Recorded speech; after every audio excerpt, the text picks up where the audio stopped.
that I changed the subject about 8 days ago to the Bardo Thodol, the Tibetan Book of the Dead.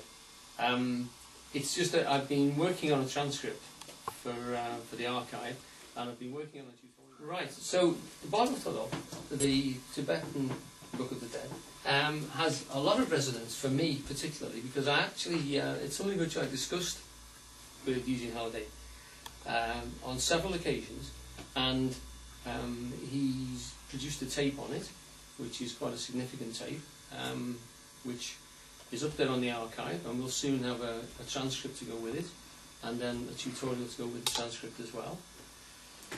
And it's also a fascinating topic, and it's one of those ones where, well, I'm convinced he didn't know this was coming. It's literally a question from the audience, and it feels very unprepared. So it's one of those spontaneous responses to him. Somebody literally said, he says, well, what are we going to talk about tonight? And someone says, how about the Bardo Thodol? And they play about with how it's pronounced for a bit.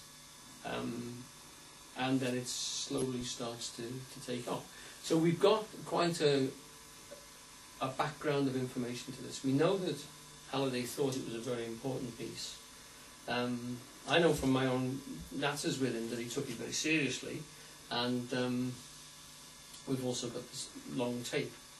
The tape doesn't tie itself down to a great deal of the details in the Bardo. So what I thought I'd do tonight was start off with going through some of those details and explaining what it is and where it comes from. And I mean, the Tibetan Book of the Dead, it pretty well tells you where it comes from, but some of the history of it and a little bit of the description, which will help to put in some of the colour of it. Now, to put you in frame of that and to give us a start, I'm going to ask my beautiful assistant to do... This is a tape recording. Can I just give a brief intro? This is a tape recording which Ken Ratcliffe got from someone who'd been studying up at Samyling. And Samyling was a Tibetan centre which was established in Scotland. I went there in '71, and it was on full steam ahead. So I mean, they had about 8 monks there, I think. They had a Tibetan painter. They had 2 tulkus there at the time, world-renowned lamas who were teaching at the place. So it was full steam ahead then. This tape appeared about 3 years after that, and it's a traditional Tibetan chanting. I think you're going to like it, because we played some other stuff this afternoon, didn't we, which V was saying just doesn't have that authentic feel. This feels really authentic, and it feels very profound. And it goes along with this sort of disturbing aspect. There's a disturbing thing about the Bardo, just talking about death, as bluntly as the Tibetans do, brings you right back to this sort of... well, to use the word primitive is not to deny its impact at all. I don't mean that by... it is a sophisticated response, but it is almost a shamanistic response. And we'll talk about that in a minute. That the sound of this, when you listen, when you hear or you read in books, oh, we should be saying Om a lot, or Om a lot, and you try and do it, it doesn't sound a bit like they say Om. And wait till you hear it. If you've not heard this before, it's a shock. And I think it's a disturbing sound, which it's meant to be. It's meant to shake you right down. Well, certainly the cockles of your heart, if not the cockles of your head.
Right, that was just to give you a little flavour of the sort of characters that we're talking about here.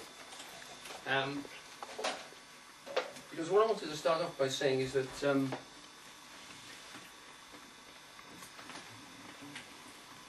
we can say anthropologically that cultures like the Native American cultures and the Tibetan cultures, and a lot of these ones who have been isolated from the whole movement of sort of world cultures, represent for us states, prehistoric states. Now, the Tibetan is not quite that, but it's on the verge of being almost a prehistoric state, because, I mean by literally before history. They have a history, they have a written history which is been recorded to some degree, but they have a culture there which has preserved a great deal of the earlier prehistoric forms. And you can hear in there the rawness of the sound and the directness of it. It's that directness which I wanted to try and get across to you. The culture itself is very old, and it's been strongly influenced by Hindu culture in terms of the gods and the systems and the practices. But predating the Hindu influences, there was a great tradition of shamanistic teaching, shamanistic practices, and the development of an attitude to certainly life beyond life, if you like, we would call an afterlife situation. It's not quite the same as that, because